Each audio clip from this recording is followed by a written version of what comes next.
When I coach, I say the word fuck a lot. My analogies can be wildly inappropriate. My metaphors are sometimes super extreme and shock clients, and I do it on purpose. Why? Because bold, unexpected language can actually disrupt a pattern.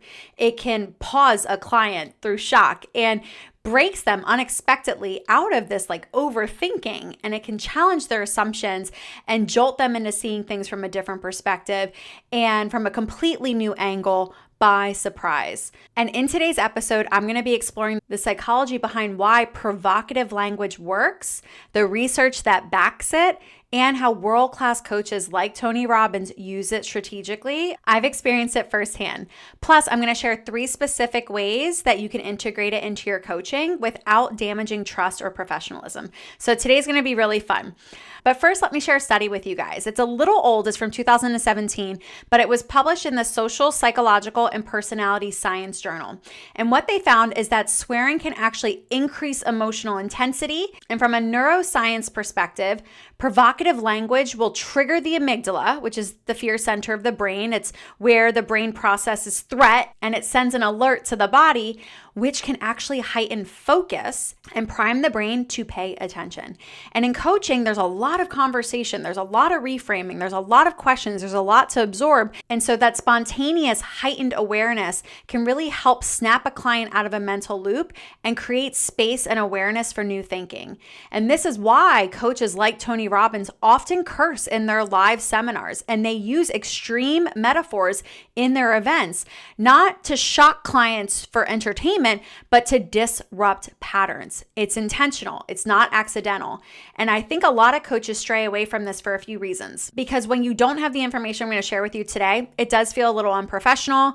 Maybe they don't want to offend their client or be misunderstood, or they fear that it's going to harm rapport. But your job as a coach, remember, is not to be their friend. It's not to be liked. It's to facilitate transformation. And sometimes that transformation is going to require shaking things up a little bit. So the analogy I want to give is kind of like a snow globe. If you never shake it, those snowflakes aren't going to reorganize and land in different ways. And that's what we're doing when we use provocative language and metaphors. Now, the key here is being strategic with it. You want to use boldness, not brutality. Okay. We're not being mean. We're not judging or demeaning or criticizing a client or being distasteful or crude for shock purposes. When done well, this is actually grounded in rapport, in trust, in understanding your client's boundaries. And I use 3 main tools to accomplish this, and I'm going to share them with you today. They are language, metaphors, and humor. Let's start with language, aka cursing. So like I said, I curse a lot in my coaching because it's used as a cognitive highlighter. What it does is it makes a point feel sharper and more memorable because it's activating that amygdala and it's making a client be on alert to pay attention. And so for example, let's just compare. Okay, interesting, that could work versus, interesting, that could fucking work. So my tonality was a little bit different, but I hope you could feel and hear the difference. I cursed right before the word work so that I could emphasize the possibility of this plan actually working.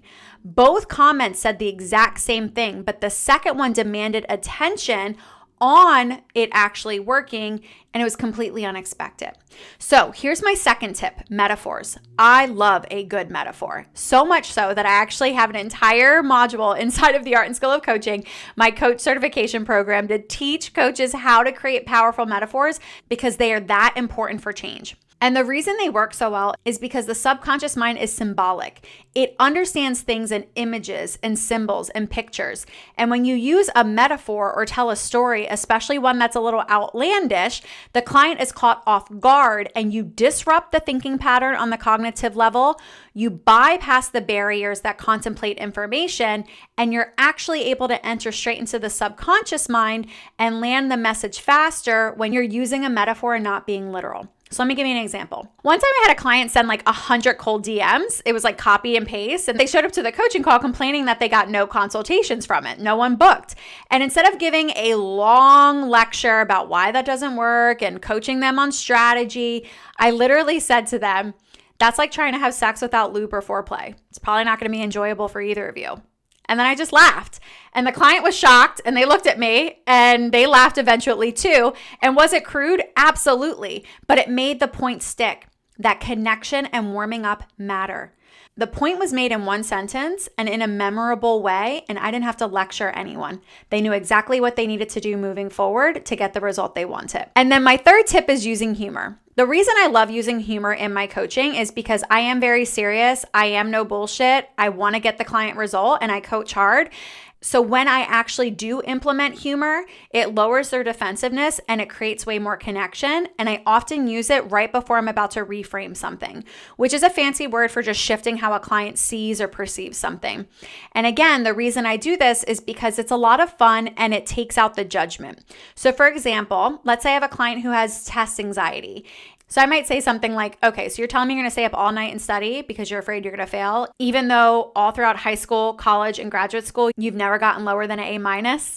And I might smile or giggle, but that lightness can help the client see the absurdity in their fear without being judged. It's a very light and playful way to bring a point home when done right.